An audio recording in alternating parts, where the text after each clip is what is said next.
सिया राम, जय हनुमान, राधे राधे। भगवान स्वयं आकर ले जाते हैं। भगवान स्वयं आकर ले जाते हैं। ये आज हम आपको बताने जा रहे हैं इस विषय पर। रात को बहुत महत्वपूर्ण बातें हुई थी। मनुष्य यह निश्चय कर ले कि मरने के समय कल्याण हो ही जाएगा। ऐसा हम विचार करें कि मरने के बाद हमारा कल्याण अवश्य हो जाएगा। यह आधार कच्चा है। जो पक्का आधार है उसे अब काम में ले आओ, यानी हर समय भगवान का स्मरण करो। स्मरण शब्द से केवल आधा सा हटा दीजिए तो क्या हो जाता है? मरण। और आधा सा जोड़ दीजिए तो क्या हो जाता है? स्मरण। अंत काल में भगवान का स्मरण करता हुआ मरे तो कल्याण हो जाता है। गीता में 8वें अध्याय में भगवान कहते हैं, अंतकाले च मामेव स्मरन् मुक्त्वा कलेवरम् यः प्रयाति समद्भावम् याति नास्त्यत्र संशयः। जो पुरुष अंत काल में मेरे को ही स्मरण करता हुआ शरीर को त्याग कर जाता है, वह मेरे साक्षात स्वरूप को प्राप्त होता है। इसमें किसी प्रकार का संशय नहीं करना चाहिए। इसमें कुछ भी संशय नहीं है। किंतु अंत काल में आपको भगवान की स्मृति होगी ही, इसके लिए आपके पास क्या प्रमाण है? श्रद्धा पूरी हो तो युक्ति और शास्त्र किसी प्रमाण की आवश्यकता नहीं है। भगवान ने शास्त्र का प्रमाण दिया है। गीता जी में ही भगवान कहते हैं,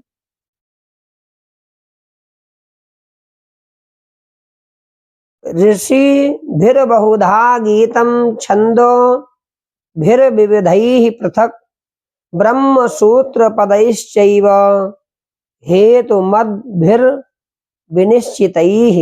गीता के 13वें अध्याय का चौथा श्लोक है। भगवान कहते हैं कि यह क्षेत्र और क्षेत्रज्ञ का तत्व ऋषियों द्वारा बहुत प्रकार से कहा गया है, अर्थात समझाया गया है। और नाना प्रकार के वेद मंत्रों से विभाग पूर्वक कहा गया है, तथा अच्छी प्रकार निश्चय किए हुए युक्ति युक्त ब्रह्म सूत्र के पदों द्वारा भी कहा गया है। समझ में आ जाए तो वह हट नहीं सकता, वह साधनावस्था है। किंतु किसी समय भी वह मरे उसका कल्याण ही है। उसकी बुद्धि तद्रूप हो गई है।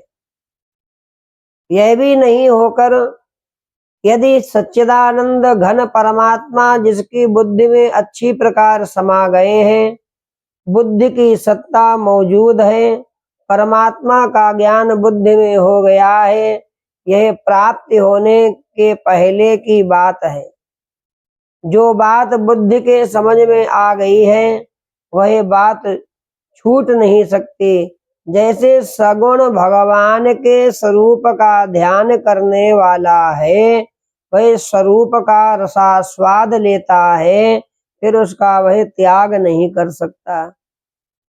जैसे गोपियां भगवान के स्वरूप को भुलाना चाहें तो भी वे भूल नहीं सकते। भगवान के स्वरूप का जिसे रसास्वाद आता है, उसका गला काट डाले तो भी वह आनंद से विचलित नहीं होता। यह एक बड़ा जोर है जो निरंतर जिस बात का चिंतन करेगा उसको उसकी स्मृति अंतकाल में होगी ही। यह नियम है। जीवन पर्यंत जो हमारा चिंतन होता है, जो हम सोचते हैं, वह अंतकाल में भी हम सोचते हैं।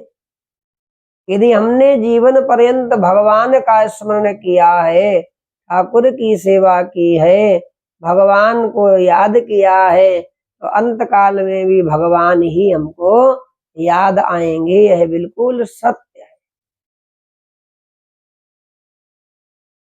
और संसार का यदि हमने चिंतन किया है तो संसार हमारे सामने आएगा, और संसार के सामने आने से हमारा कल्याण होने वाला नहीं है। इसलिए प्रत्येक मानव को, प्रत्येक प्राणी को अपने अपने कर्तव्य का पालन करना चाहिए। बहुत अधिक आसक्ति किसी में भी नहीं करनी चाहिए। कर्तव्य पालन अवश्य करना चाहिए। माता पिता ने जन्म दिया है, उनकी खूब सेवा करो, गुरुजनों का सम्मान करो, सेवा करो, परंतु आसक्ति किसी में भी ना करो। आसक्ति यदि करनी ही है तो भगवान में करो, भगवान के नाम में करो, भगवान के स्वरूप में करो। सोते बैठते उठते भगवान ही भगवान है। सबसे अच्छी बात तो यही है कि सब में भगवान का ही दर्शन करो, तो कभी धोखा नहीं लगेगा। सत्यनारायण की कथा आप लोग सुनते हैं। साहूकार बनिया डंडी भगवान से क्या कह रहा है? अरे डंडी स्वामी, क्या रुपया पैसा लेना चाहते हो? मेरी नौका में तो सब लता पत्र भरा हुआ है। भगवान मुस्कुराए। भगवान ने क्या कहा? तेरा वचन सत्य हो। यदि वह साहूकार सब में भगवान का दर्शन करता तो ऐसा वाक्य कदापि ना कहता। और क्या कहता? हे डंडी स्वामी, भगवान की बड़ी कृपा है, आइए आप भी विराजमान होइए। महाराज आप भी लेकर जाइए, ठाकुर जी ने हमको दिया है, आपको हम दे रहे हैं। इस प्रकार प्राणी मात्र में भगवत दर्शन करना ये बहुत बड़ी पूजा है। इसका बहुत बड़ा फल है। सब में भगवान का दर्शन।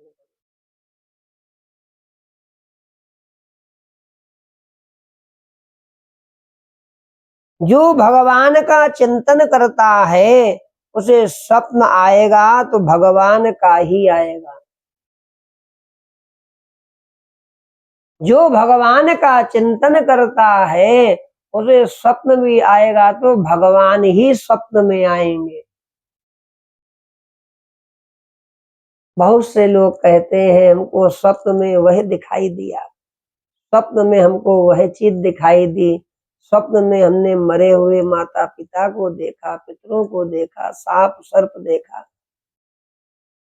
जिस चीज का हम लोग चिंतन करते हैं वही चीज हमारी रात्रि में स्वप्न में प्रकट हो जाती है। चिंतन हम क्या कर रहे हैं इस पर विचार अवश्य करना चाहिए। अपने चिंतन को संभालना चाहिए। चिंतन क्या करना है?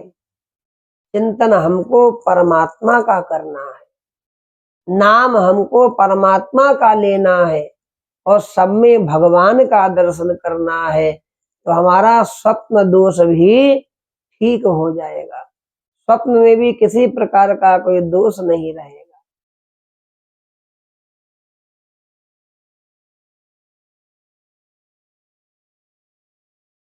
भगवान का चिंतन करता है जो प्राणी, उसे स्वप्न में भी भगवान ही दिखाई देते हैं।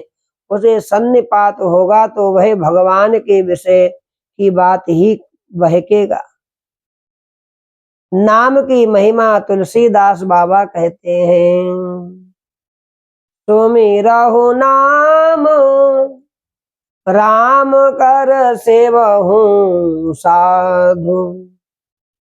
सुमिरहु नाम राम कर सेवहु साधु। तुलसी उतरि जाहु भव उधदे अगाधु। अरे मन राम नाम का स्मरण करो, मन को समझाओ, तुलसी बाबा कहते हैं। अरे मन राम नाम का स्मरण करो और सत्पुरुषों की सेवा करो, अपार संसार सागर के पार उतर जाओ। कोई भी एक चीज हो जाए तो कल्याण में संदेह नहीं है।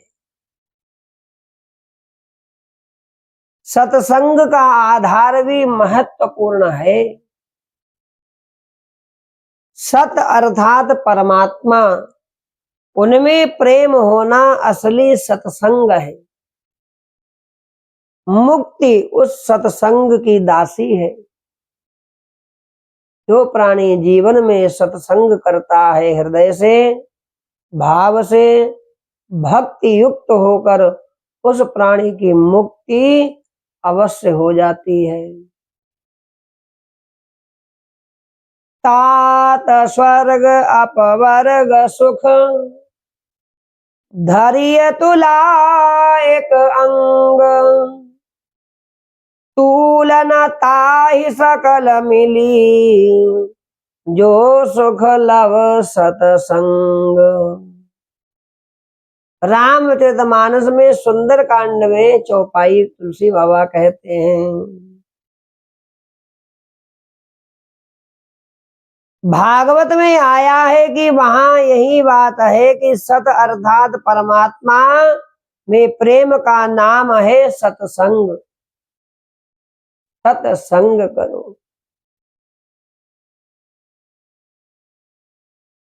भगवत प्रेम की महिमा जितनी बताओ थोड़ी है। भगवत प्रेमी पुरुष मुक्ति का सदा व्रत बांट सकते हैं।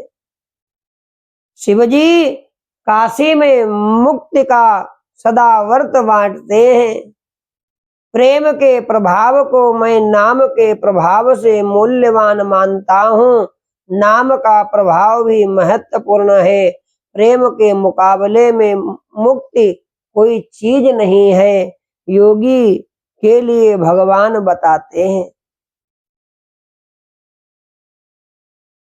सब इंद्रियों के द्वारों को रोककर सदा मन को हृदय में स्थिर करके फिर उस जीते हुए मन के द्वारा प्राण को मस्तक में स्थापित करके परमात्मा संबंधी योग धारणा में स्थित होकर जो पुरुष ओ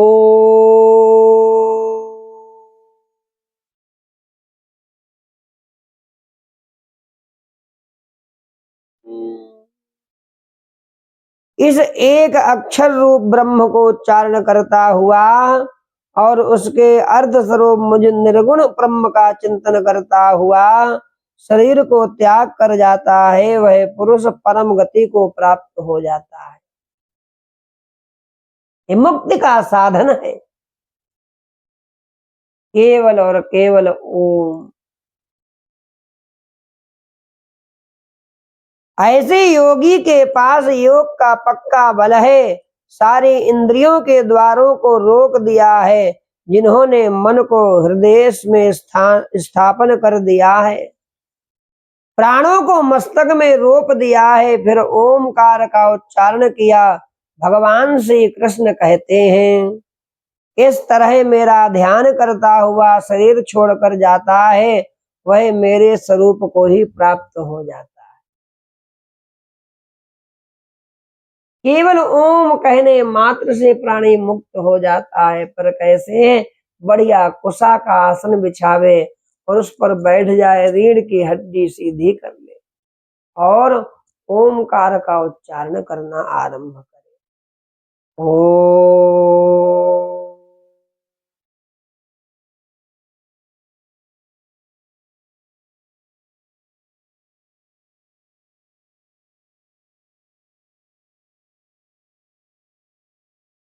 ब्रह्म का चिंतन करें, आज्ञा चक्र में परम पिता परमात्मा का ओमकार का उच्चारण करें।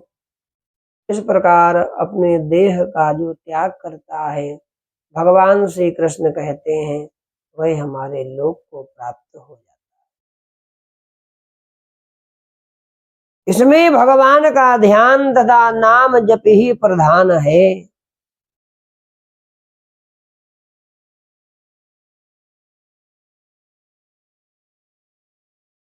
भगवान का ध्यान तथा नाम जप ही प्रधान है। भगवान का नाम जप करना चाहिए।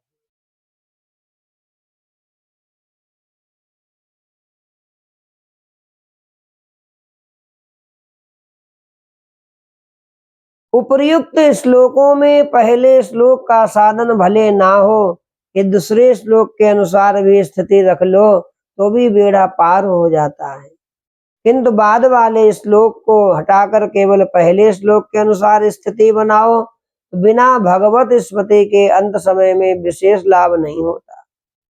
योग के बिना आप जप ध्यान कर सकें तो योग भले ही मत हो, आपके पास यह बल हो तो बहुत ही ठीक है। 2 नंबर सत्संग, महापुरुषों का संग। प्रथम तो संसार में महापुरुष बहुत ही कम है। 40 करोड़ मनुष्य इस देश में माने जाते हैं, अब तो बढ़ गए हैं आजकल। इनमें से मैं तो समझता हूँ 40 महापुरुष भी मिल जाएं तो बहुत है। वो तो भी हम उन्हें पहचान नहीं सकते।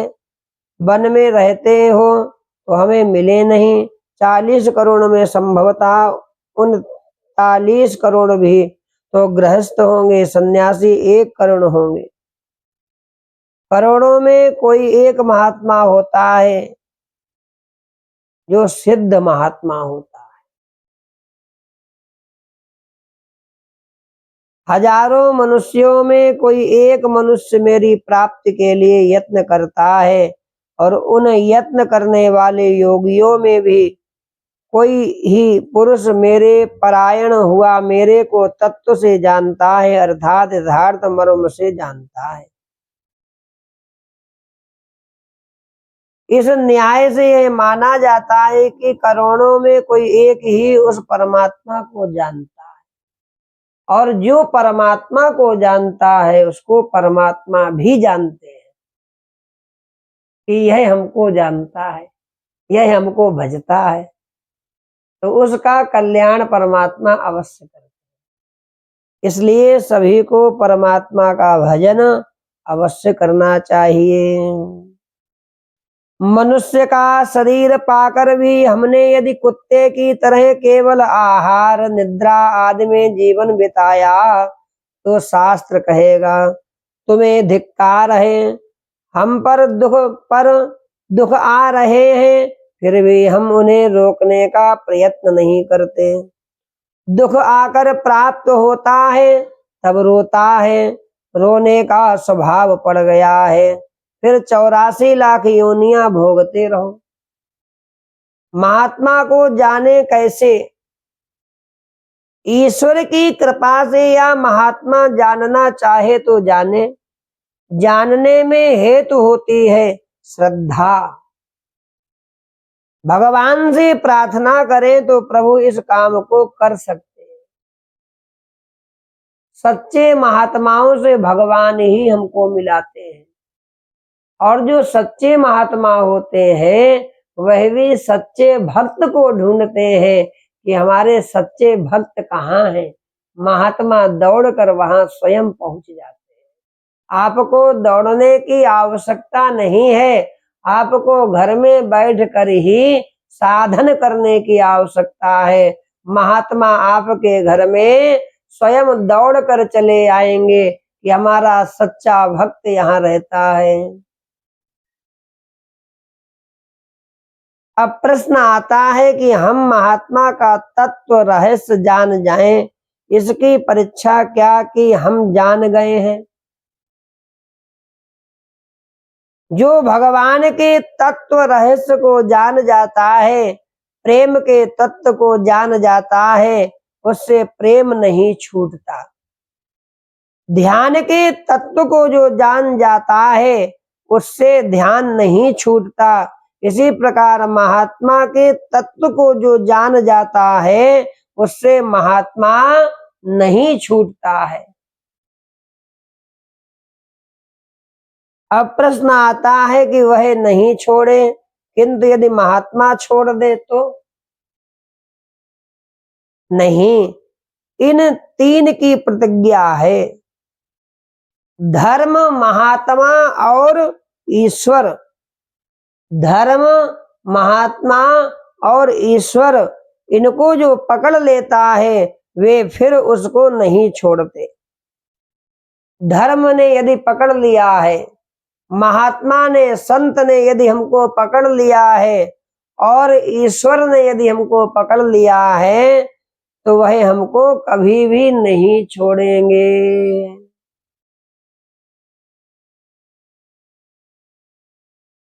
शास्त्र कहता है कि सारे प्यारे प्यारे बंधु शमशान में छोड़कर चले आते हैं, किंतु धर्म साथ में जाता है।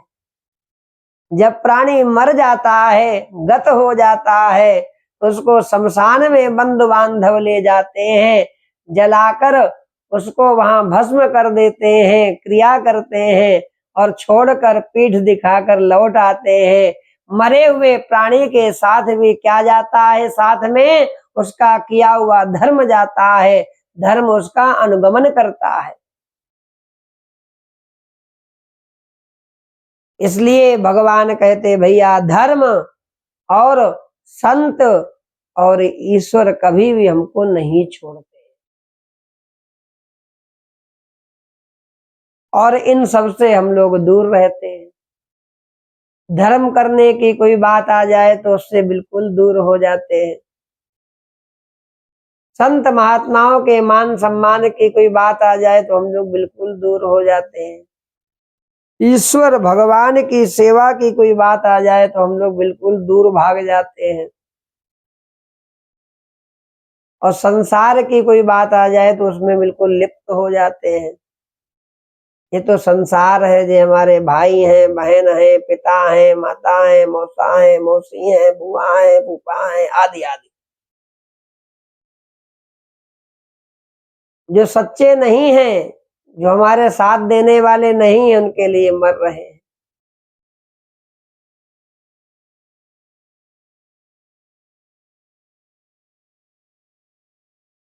अब प्रश्न आता है, क्या ईश्वर नहीं जाता है? ईश्वर वहां तक क्या जाए, ईश्वर तो उसे गले लगाकर पहले ही अपने परम धाम में ले जाते हैं। शमशान में तो लाश जाती है, शमशान में लाश जाती है। परमात्मा अपने अंश को पहले ही ले जाते हैं। जैसे ही प्राण त्यागता है मनुष्य, वैसे ही परमात्मा उसको गोद में बैठाकर अपने लोक में ले जाते हैं। ये भगवान की कृपा है, ये भगवान की अनुभूति करने वाली बात है। आप समझो, शमशान में क्या जाता है? लाश जाती है।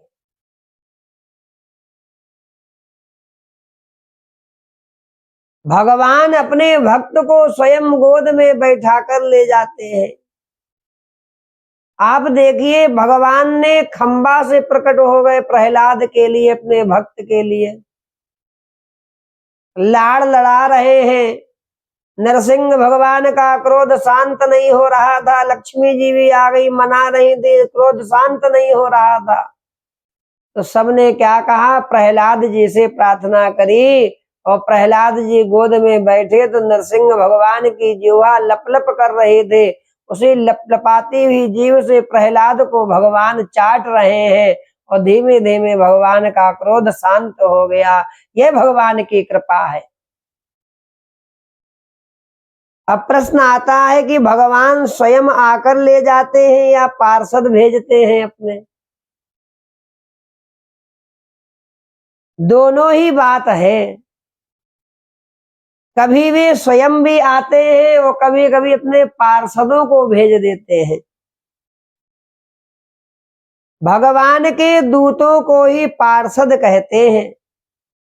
और जब भगवान के पार्षद आते हैं तो 4 पार्षद आते हैं। जो उत्कट प्रेमी प्रेम से भगवान को खरीद लेता है वहां भगवान स्वयं आते हैं।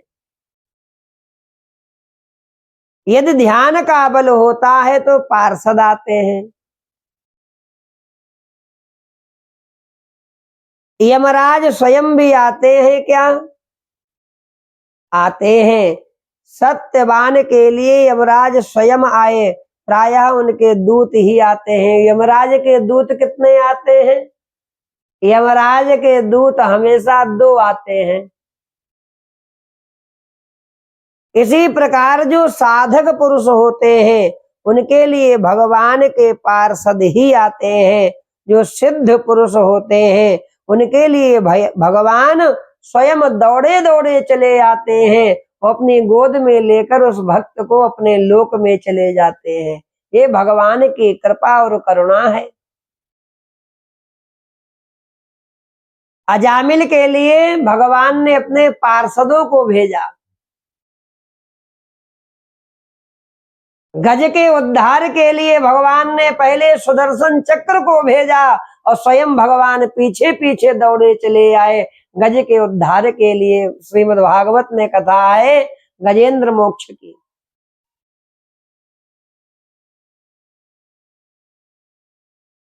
जो महात्मा को जान जाता है उसका महात्मा से वियोग नहीं होता। प्रारब्ध के कारण शरीर का तो वियोग हो जाता है किंतु भीतर का वियोग नहीं होता। भीतर का संयोग ही असली संयोग होता है। आपसे मेरा प्रेम है, आप भले ही हजारों मील दूर रहें तो भी पास में ही है। यदि प्रेम नहीं है और यहाँ व्याख्यान हो रहा है, पास में बैठे हैं, सोते हैं, तीर्थ यात्रा में अजनबी पास में बैठा है, वह समीप होते हुए भी दूर ही है। ये महात्मा के सत्संग का बल बताया। जिसके पास कोई भी एक बल है उसके कल्याण में जरा भी संदेह नहीं होता है। किसी एक बल को पकड़ लो, धर्म को पकड़ लो, महात्मा को पकड़ लो, ईश्वर को पकड़ लो, भगवान के नाम को पकड़ लो, सत्य को पकड़ लो, अवश्य कल्याण हो जाएगा। किसी भी बल के आधार पर पहले ही काम बना लेना चाहिए। यह विचार जरा भी नहीं करना चाहिए कि अभी हमारी आयु छोटी है, अभी तो हम बच्चे हैं, अभी और बड़े हो जाएं तब भजन करेंगे, और बड़े हो जाएं दान करेंगे, और बड़े हो जाएं सत्संग करेंगे। अरे भैया कितना बड़े हो गए। बचपन से ही सत्संग करना चाहिए, बचपन से ही भगवान का ध्यान करना चाहिए, बचपन से ही भगवान का आराधन करना चाहिए। ध्रुव को देखिए 5.5 वर्ष की आयु में भगवान की प्राप्ति। प्रहलाद को देखिए खंबा फाड़ कर नरसिंह भगवान ने दर्शन दिए। कितनी आयु? 5 वर्ष की आयु थी।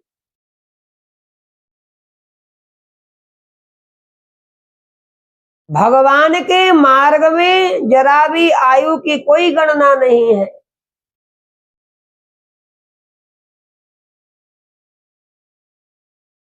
जब हम पेट में होते हैं माँ के तभी हमको ज्ञान की प्राप्ति हो जाती है। ज्ञान इसीलिए मिलता है कि भगवान का भजन करो, भगवान की स्तुति करो, भगवान के मार्ग का अनुसरण करो, ठाकुर जी की खूब जय जयकार करो, क्या होगा?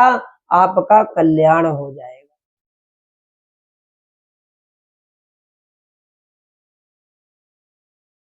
किसी भी बल के आधार पर पहले ही काम बना लेना चाहिए, चाहे सत्संग से, चाहे योग से, चाहे प्रेम से, पहले ही भगवान मिल सकते हैं। साधन करते रहना चाहिए। बुढ़ापा आ जाएगा, मुंह नहीं खुलेगा, बुढ़ापा आ जाएगा जी पैर चलेंगे नहीं, बुढ़ापा आ जाएगा शरीर उठेगा नहीं, तब क्या करोगे? इसलिए जरा भी विचार नहीं करना चाहिए। काम करे मन से करे, ना समझे बेगार, मन न लगे तो छोड़ दे, समय न खो बेकार। एक पल भी व्यर्थ में नहीं बिताना चाहिए। आपने देखा होगा कहीं बच्चे जो हैं साल भर मेहनत नहीं करते, और जब पेपर आएंगे तो मेहनत करने बैठ जाएंगे 2 दिन पहले से। निरंतर मेहनत करते रहना चाहिए, तो आपको आखिरी में ज्यादा मेहनत नहीं करनी पड़ेगी। इसी प्रकार जीवन का भी है, आप जीवन भर बचपन से ही भगवान का भजन करो, भगवान के मार्ग का अनुसरण करो, अवश्य कल्याण हो जाएगा।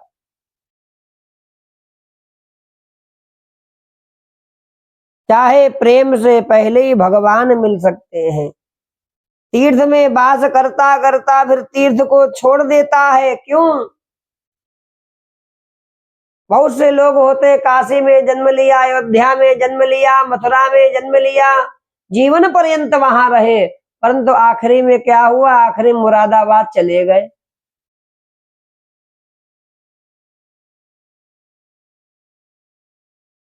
तीर्थ में रहते हुए भी तीर्थ का स्वभाव भाव नहीं जाना, वहां के प्रति, तीर्थ के प्रति, तीर्थ में रहते हुए भी श्रद्धा नहीं जागृत हुई, तो आखिरी में मरे कहां जाकर? मुरादाबाद में।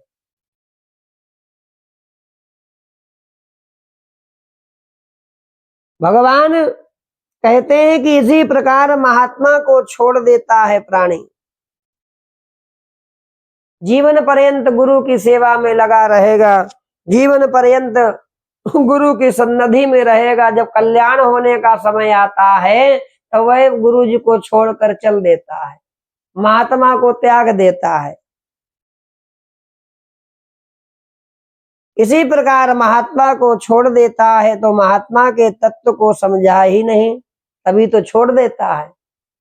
और तीर्थ के स्वरूप को समझा ही नहीं, इसीलिए तो छोड़कर चला जाता है। जो आप देखिए सच्चे महात्मा होते हैं, अच्छे महात्मा होते हैं, वे अपने स्थान को छोड़कर कहीं नहीं जाते हैं, और उसी स्थान पर बैठे बैठे ही समाज का परिवर्तन कर देते हैं। आजकल आप लोग देखते हैं प्रेमानंद बाबा को, प्रेमानंद बाबा कहीं नहीं जाते, वहीं वृंदावन में बैठकर सत्संग करते हैं, भक्तों को दर्शन देते हैं, और सबका कल्याण हो रहा है। समाज में ऐसा परिवर्तन हो रहा है, ऐसा परिवर्तन हो रहा है, हमने ऐसा कभी देखा ही नहीं। केवल बैठे बैठे ही परिवर्तन हो रहा है। ऐसे ऐसे संत महात्मा हम लोगों के बीच में है। प्रेमानंद बाबा वृंदावन में, मलूक पीठ वाले महाराज जी हमारे, ऐसा परिवर्तन, गौ की सेवा, भारत माता की सेवा, कल्याण करने वाले मार्ग गुरुजन बताते हैं। प्रेम को छोड़ देता है तो प्रेम के तत्व को समझा ही नहीं।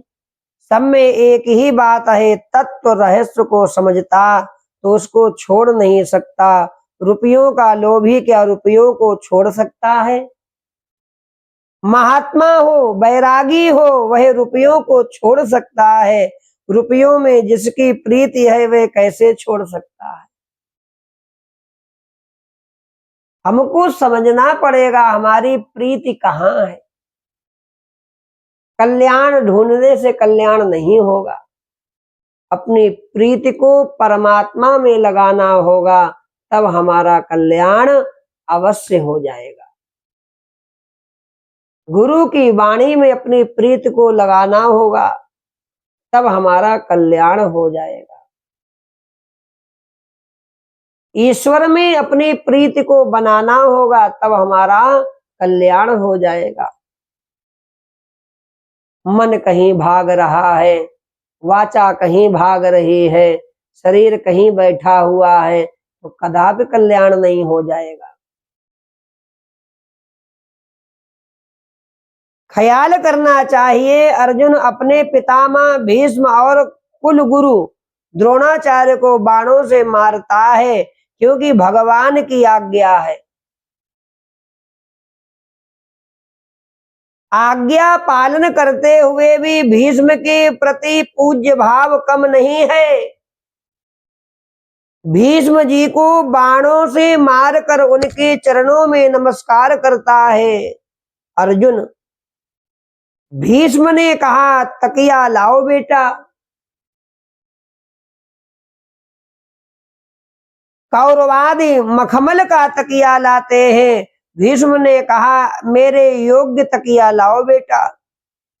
और अर्जुन की ओर देखा, अर्जुन ने उनके सिर में बाण मारकर सिर को ऊंचा कर दिया। भीष्म प्रसन्न हो गए और अर्जुन से कहा तुमको धन्य है, तुम यदि इस प्रकार तकिया नहीं देते तो मैं तुम्हें साप दे देता। भीष्म पितामह अर्जुन से कहते हैं। फिर भीष्म ने जल मांगा, सब लोग सुगंधित जल की सुराही लेकर दौड़े। भीष्म ने कहा यह मेरे योग्य जल नहीं है। अर्जुन ने जमीन में बाण छोड़ा और जमीन फोड़कर गंगा जी निकली और भीष्म के मुख में आकर गंगा जल गिरने लगा। भीष्म जी तृप्त हो गए।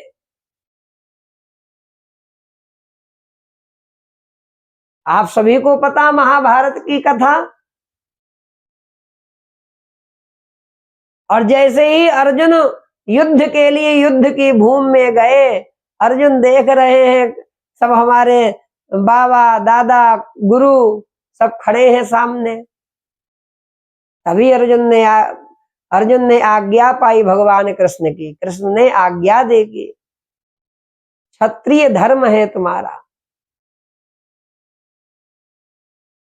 जो धर्म के मार्ग का अनुसरण करता है उसकी धर्म भी रक्षा करता है।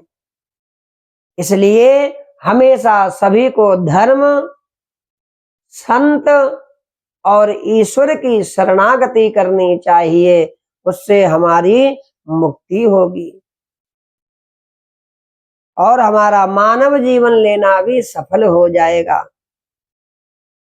भगवान स्वयं आकर ले जाते हैं किसको? जो भगवान को अनन्य भाव से भजता है। भगवान स्वयं आते हैं। भगवान स्वयं कभी कभी अपने पार्षदों को भी भेजते हैं भक्तों को लाने के लिए।